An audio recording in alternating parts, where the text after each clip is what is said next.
복음 누가복음 1장 35절로 45절까지 보도록 하겠습니다.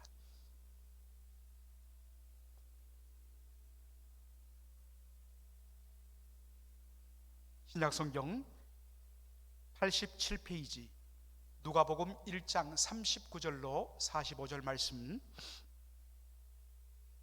저와 여러분이 한 목소리로 다 같이 39절부터 45절까지를 읽도록 하겠습니다. 이때에 마리아가 일어나 빨리 산중에 가서 유대 한 동네에 이르러 사가랴의 집에 들어가 엘리사벳에게 문안하니, 엘리사벳이 마리아의 문안함을 들으매 아이가 복중에서 뛰노는지라. 엘리사벳이 성령의 충만함을 입어 큰 소리로 불러 가로되, 여자 중에 내가 복이 있으며 내 태중의 아이도 복이 있도다. 내 주의 모친이 내게 나오니 이 어찌된 일인고, 보라, 내 문안하는 소리가 내 귀에 들릴 때에 아이가 내 복중에서 기쁨으로 뛰놀았도다. 믿은 여자에게 복이 있도다. 주께서 그에게 하신 말씀이 반드시 이루리라. 아멘. 오늘 저는 본문에 나오는 표현을 그대로 따와서 기쁨으로 뛰놀았도다, Leaped for joy, 기쁨으로 뛰놀았다 라는 제목의 말씀을 드리도록 하겠습니다. 불신자를 대상으로 해서 기독교 신앙을 받아들이는데 가장 큰 걸림돌이 뭐라고 생각하십니까? 무엇이 이 기독교 신앙을 받아들이는데 어려움이 된다고 생각하십니까? 그 가운데는 하나님의 천지창조, 말씀으로 천지 만물을 창조했다, 진화론 사고에 사로잡혔던 분들이 하나님에 의한 창조론, 이것을 받기가 어렵다고 이야기합니다. 예수님의 여러 가지 이적들, 예를 들어 밤중에 갈릴리 호수를 예수님이 걸어 건너가신 이야기, 어떻게 이것이 어떤 면에서는 과학 법칙에 맞지 않는데 중력을 가진 존재가 어떻게 물속으로 빠지지 않고 걸을 수 있느냐, 이것 때문에 여러 가지 이적들, 기사 때문에 기독교 신앙을 받아들이기 어렵다, 그렇게 말한 분들도 있습니다. 그러나 가장 많은 분들이 반응한 기독교 신앙을 받아들이는데 가장 큰 걸림돌, 스탬블링 블럭이 뭐냐 했을 때 동정녀 탄생이었습니다. 어떻게 남자 없이 처녀 혼자 아이를 잉태할 수 있고 가질 수가 있는가? 그런데 여러분 아십니까? 동정녀 탄생을 가장 받아들이기 힘들어했던 사람이 누구냐? 바로 당사자인 마리아였던 것입니다. 어느 날 천사가 마리아가 살고 있는 갈릴리 나사렛 동네에 이르러서 그에게 수태고지를 합니다. 네가 성령으로 말미암아 하나님의 아들을 낳게 될 것이다. 수태고지를 합니다. 여러분, 이때 마리아가 보인 반응이 무엇입니까? 할렐루야, 아멘, 믿습니다, 그랬던가요? 그렇지 않습니다. 깜짝 놀라면서 이렇게 반응합니다. 누가복음 1장 34절에 마리아가 천사에게 말하되, 나는 사내를 알지 못하니 어찌 이 일이 있으리까? How will this be since I am a virgin? 내가 처녀이므로 어떻게 이런 일이 있을 수 있습니까? 라고 영어 성경은 번역합니다. 그러나 사실 이 부분에 있어서는 우리 한글 성경이 정확하게 원어의 의미를 번역하고 있습니다. 원어에도 보면 나는 어떠한 남자도 알지 못하는데 어떻게 이런 일이 있을 수 있습니까? 라는 것입니다. 여러분, 사내를 알다라는 이 헬라어 단어, 히브리어도 마찬가지입니다. 알다라는 히브리어와 헬라어는 그 속에 남녀가 동침하다라는 뜻을 가지고 있습니다. 마리아는 너무나도 상식적이고 과학적이고 합리적으로 접근합니다. 남자와 여자가 동침함으로 거기에서 생명이 잉태되는 것, 이것은 하나님의 창조 질서입니다. 그런데 어떻게, 사실은 지금까지 한 번도 남자와 관계를 가져본 적 없는, 이제 곧 정혼하여서 결혼하게 되는 요셉을 위하여 자신을 정결하게 준비하는 신부 수업을 받고 있는 자신이 어떻게 남자 없이 아이를 잉태할 수 있는가라는 것입니다. 그래서 동정녀 탄생을 가장 받아들일 수 없던 사람은 다름 아닌 당사자 마리아였습니다. 여러분, 이 사실을 우리는 놓쳐서는 안 됩니다. 마리아조차도 그것을 받아들일 수가 없었습니다. 그러자 선사가 마리아를 설득하기 위하여 꺼낸 이야기가 엘리사벳이었습니다. 누가복음 1장 36절에 보면 보라, 내 친족 엘리사벳도 늙어서 아들을 배었느니라. 본래 수태하지 못한다던 이가 이미 6달이 되었나니, 엘리사벳은 마리아의 먼 친척 아주머니 뻘되었습니다. 같은 집안 사람입니다. 그러다 보니까 같은 집안 사람이니까 엘리사벳의 컨디션을 너무나 잘 알죠. 현재 엘리사벳은 나이가 많았습니다. 여기에 늙었다는 것은 이미 어떤 면에서는 여자의 어떤 출산의 그 연령을 넘었다는 것입니다. 의학적으로 더 이상 아이를 생산할 수 없는 나이가 되었다는 말입니다. 그런데 여기다가 더 근본적인 문제는 본래 수태하지 못한다 하던 여인이었다는 것입니다. 여러분, 여기에 본래 수태하지 못한다는 것을 영어 단어는 barren이라는 단어를 쓰고 있습니다. 이 barren이라는 단어를 사전을 보면 밭과 관련하여서는 밭의 기력이 쇠해갖고 어떠한 씨앗을 뿌려도 절대로 발하지 못하는 밭을 가리킬 때 barren이라는 단어를 씁니다. 또한 이 barren을 사람에게 썼을 때는 남자는 아이를 낳을 수 없는 상태, 성적인 기능을 도무지 하지 못하는 남자를 가리킬 때 barren이라는 단어를 씁니다. 그리고 여인에게는 이 barren이라는 단어는 의학적으로 아이를 가질 수가 없는 불가능한 불임의 상태를 가리킬 때 barren이라는 단어를 씁니다. 그래서 요즘에는 이런 단어를 참 쓰기가 조심스럽습니다. 본래 수태치 못하는, 의학적으로 아이를 가지는 것이 불가능했던 불임의 여인이 엘리사벳이었습니다. 그런데 이 엘리사벳이 아이를 가졌습니다. 이미 뱃속에 6개월이 되었습니다. 그렇다면 이것은 뭘 말하느냐? 설명할 수 있는 것은 단 하나입니다. 하나님의 은혜의 개입, 하나님의 능력이 역사치 않으면 불가능한 일이란 것입니다. 그런데 현실이 되었습니다. 그렇다면 하나님이 하셨다는 것입니다. 여기에 대하여서 천사는 이 말씀으로 방점을 찍습니다. 누가복음 1장 37절, 대저 하나님의 모든 말씀은 능치 못하심이 없느니라. 하나님께서 태초에 천지 만물을 창조하실 때 어떻게 창조하셨습니까? 하나님의 천지 창조는 ex nihilo, ex from nihilo, nothing, from nothing, 아무것도 없는 무로부터 유를 만드셨습니다. 뭔가 근거를 가지고, 뭔가 기초 재료를 가지고, 그것을 가지고 하나님이 만드신 것이 아니라 from nothing, ex nihilo, 아무것도 없는 무로부터 유를 만드셨습니다. 무엇으로요? 하나님의 말씀으로. 하나님이 말씀하시면 하나님은 그 말씀을, 그 뜻을 그대로 드러내시고 나타내시고 이루시고 완성하고 실현하시는 분이십니다. 따라서 하나님의 말씀은 능치 못함이 없느니라. 말씀으로 무에서 유를 만드신 하나님이라면 이미 존재하고 있는 마리아란 존재 안에 왜 하나님께서 새 생명을 잉태치 못하겠느냐는 말입니다. 대저 하나님의 모든 말씀은 능치 못함이 없느니라. 천사의 설득 앞에 마리아가 어떻게 반응을 보입니까? 1장 38절에 마리아가 가로되 주의 계집종이오니 말씀대로 내게 이루어지이다.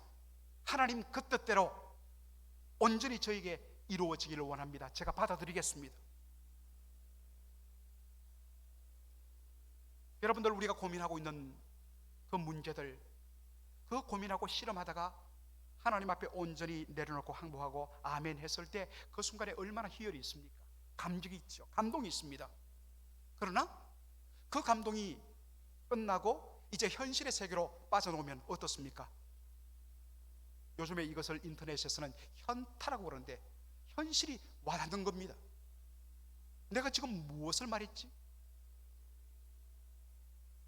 당사자인 나 자신조차도 처녀로서 아이를 낳는 동정녀 탄생을 믿지 못했는데 하물며 이 사실을 다른 사람이 받아주겠느냐는 것입니다. 10중 8구 아니면 10의 여림, 모든 사람들이 다 뭔가 부정한 일을 하고서 아이를 가진 것이 아닌가라고 의심의 눈초를 보낼 수밖에 없다는 것입니다.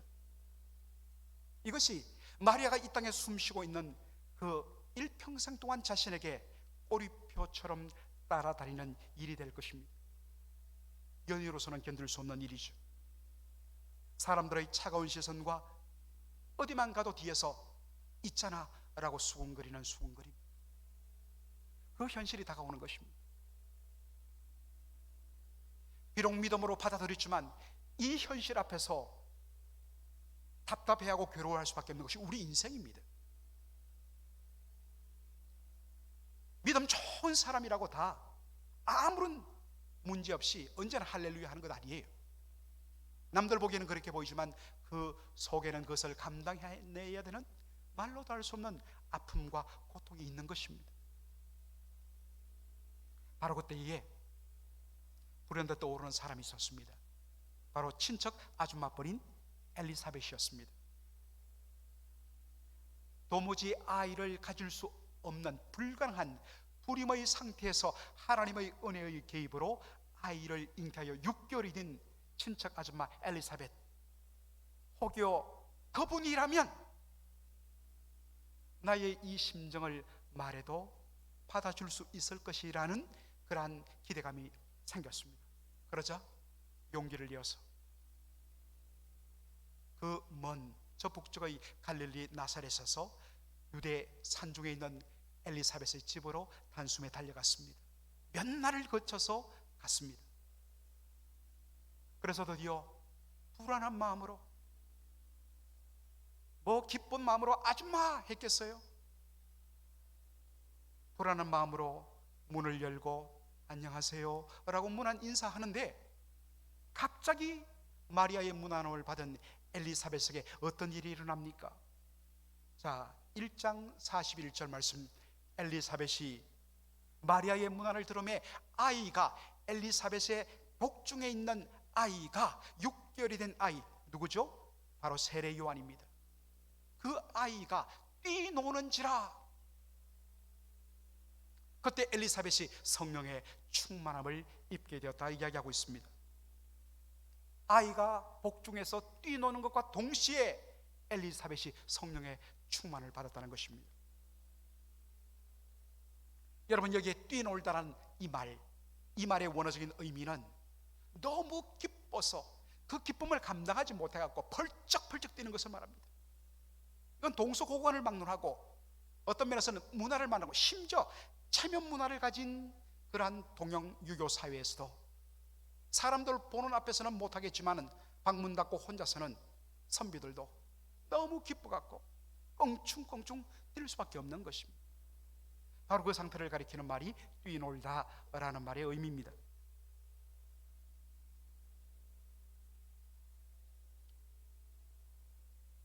여러분, 일반적인 태동, 아이를 잉태해본 엄마들은 잘 알 겁니다. 그리고 옆에서 그 발길질을 손으로 만져본 아빠들도 잘 알 겁니다.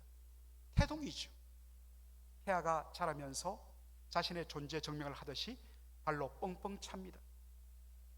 그런데 일반적인 태동과는 전혀 다른 성격에 이건 느끼는 거죠.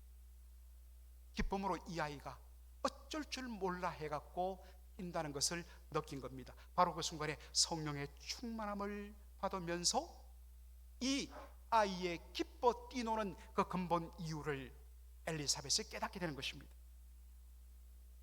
그것은 다름 아닌 그때까지 몰랐던, 그러나 성령의 충만함을 받고 자신의 복중에 태아가 뛰면서 마리아의 복중에 있는 아기 때문에, 그 씨앗 때문에 자신의 복중에 있던 이 6개월 된 아이가 뛰논다는 것을 깨닫게 된 것입니다. 그것을 보여주는 것이 누가복음 1장 43절로 44절의 말씀입니다. 내 주의 모친이 내게 나오니 이 어찌된 일인고, 보라 내 문안하는 소리가 내 귀에 들릴 때에 아이가 내 복중에서 기쁨으로 뛰놀았도다. 성령으로 충만한 가운데 엘리사벳은 자신의 복중에 있는 이 태아가 기쁨으로 뛰논 이유를 깨닫게 됩니다. 그것은 바로 마리아의 복중에 들어있는 작은 씨에 불과한, 이제 막 맺혀진 작은 씨에 불과한 바로 그 존재 때문인 것을 알게 됩니다. 그러면서 성령의 충만한 가운데 엘리사벳은 그 마리아의 복중에 들어있던 작은 씨에 불과한 우리 예수님에 대해서 My Lord, My 주라고 고백합니다. 누가복음에서 주라는 말은 하나님이 보내신 메시아를 가릴 때 쓰는 표현입니다. 지금 자신의 복중에 있는 이 아이, 6개월 된 이 아이, 도무지 아이를 낳을 수 없는 나이 많은 부부에다가 의학적으로 불임 상태인 자신에게 하나님께서 이 생명을 보낸 이유는 뭐냐? 이 아이는 장차 하나님이 보내실 메시아 주님의 길을 예비하기 위하여 보내는, 그 일을 감당하기 위하여 하나님께서 이 가정에 생명 주신 것입니다. 지금 자신의 태중에 있는 이 아이 세례 요한은 바로 주님의 길을 예비하기 위하여 이 땅에 태어나는 존재입니다. 자신의 존재 이유가 되는, 자신의 존재를 이 땅에 있게 하는 바로 그 주님을 처음으로 대면한 것입니다. 우리로서는 이해가 안 되죠. 갓난자기가 뭔가 반응을 한다는 것도 우리는 생각하지 못하는데, 엄마 뱃속에 들어있는 이 핏덩이가, 아직도 의학적으로는 완성되지 못한 이 핏덩어리가 반응을 할 수 있다는 것, 놀라운 신비입니다. 나중에 그 신비를 우리는 알게 될 것입니다. 엘리사벳은 이 마리아에 대하여 이렇게 축복합니다. 45절 보니까 믿은 자에게 복이 있도다. 주께서 그에게 하신 말씀이 반드시 이루리라. 사실 우리 한글 성경은 이 부분에서는 번역이 정확하지 못합니다. 그래서 이것을 바로잡으면 이런 의미가 됩니다. 주께서 그에게, 그 여인에게 하신 말씀이 반드시 이루어질 것을 믿는 여자가 복되다. 주께서 그에게 하신 말씀이 무엇입니까? 네가 성령을 통하여서 하나님의 아들을 잉태하게 될 것이다 라는 말입니다.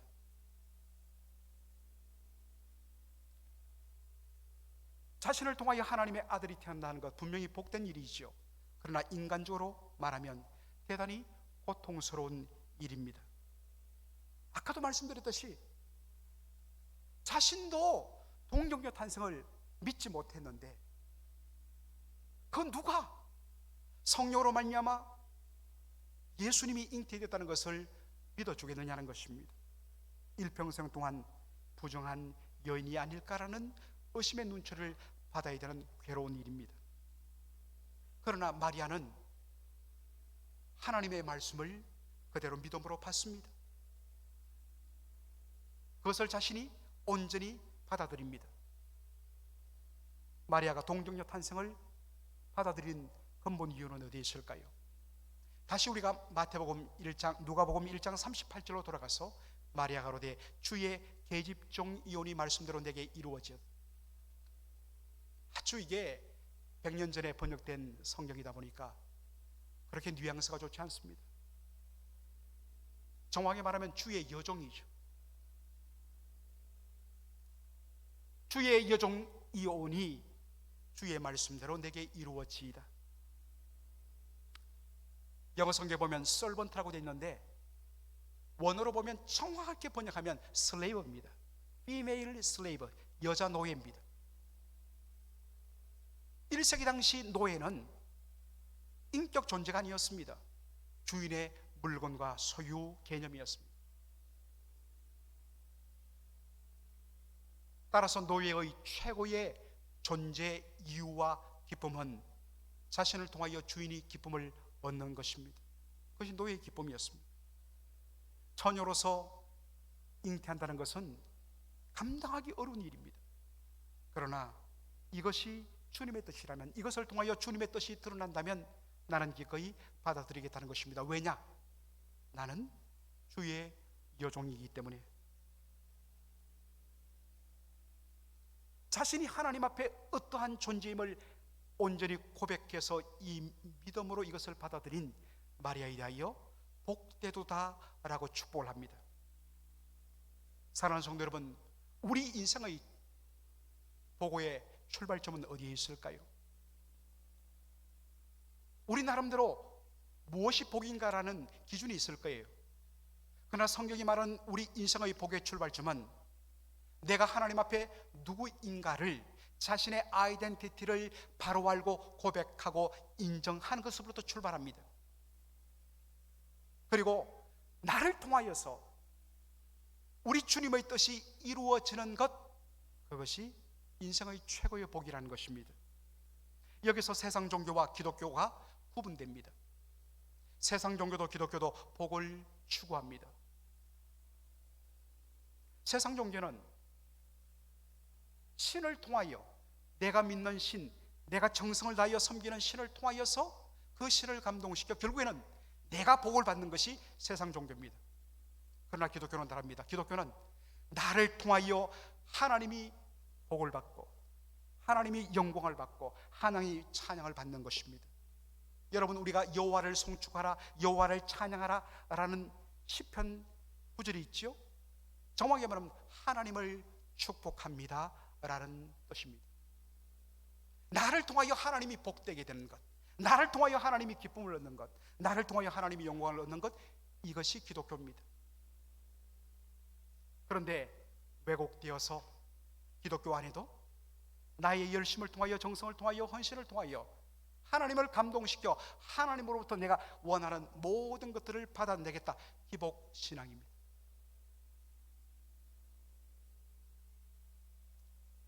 신자의 가장 큰 행복은 뭐냐?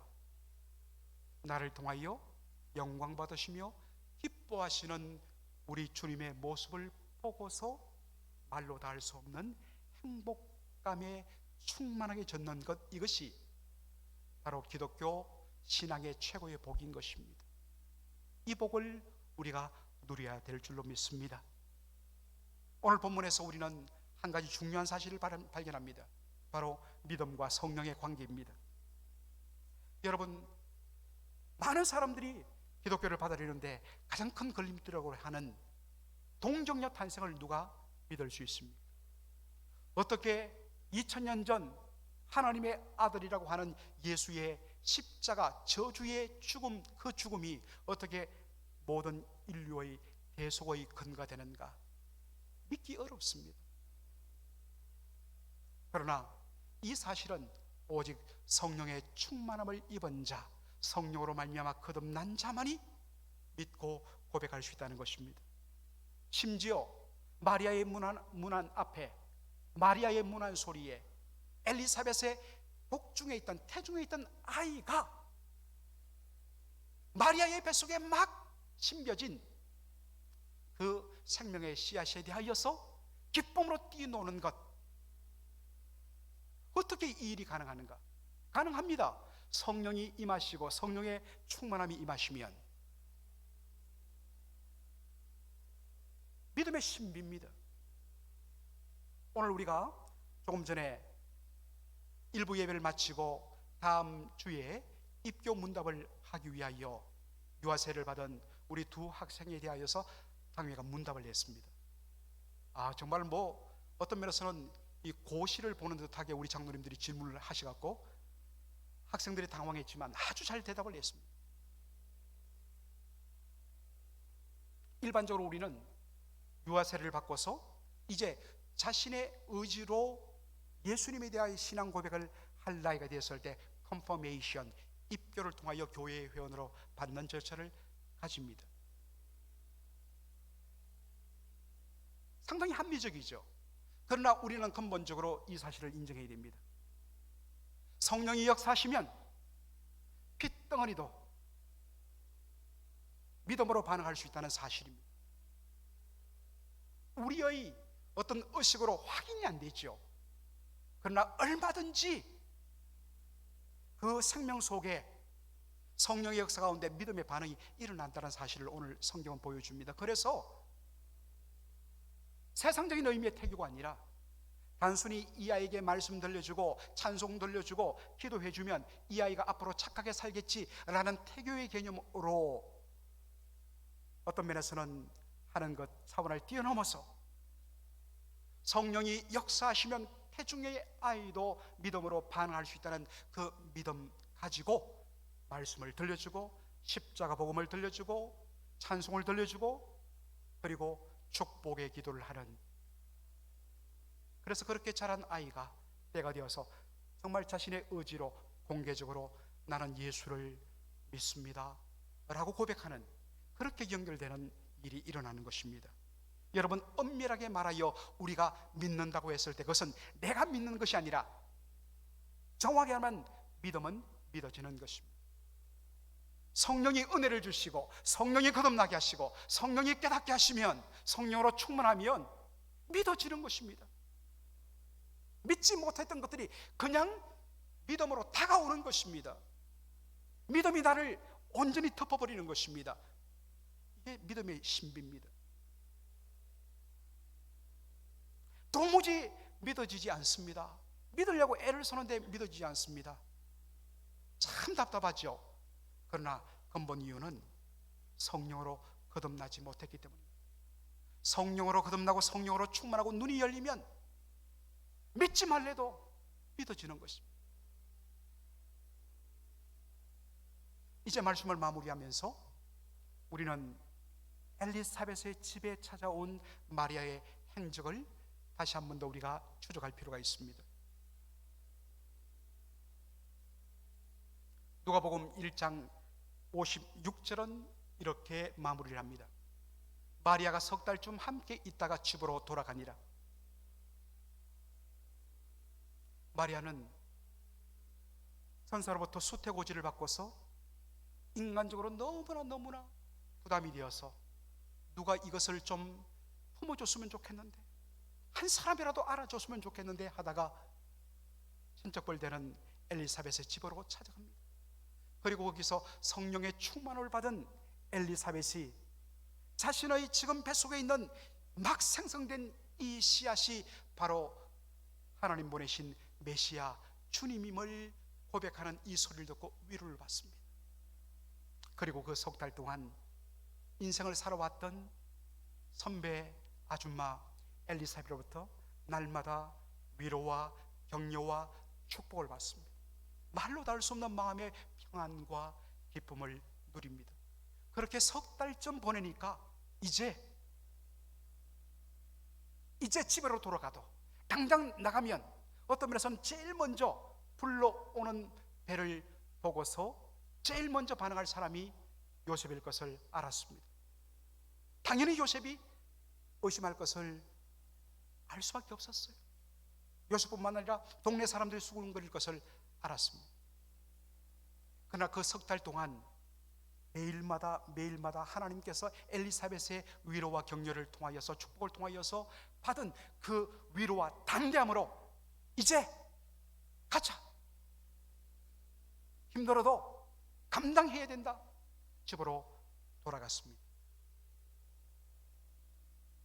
사랑하는 성도 여러분, 다른 사람 다 몰라줘도 단 한 사람, 내가 너의 심정을 안다고 알아주는 한 사람만 있다면 그 사람 살리는 것입니다.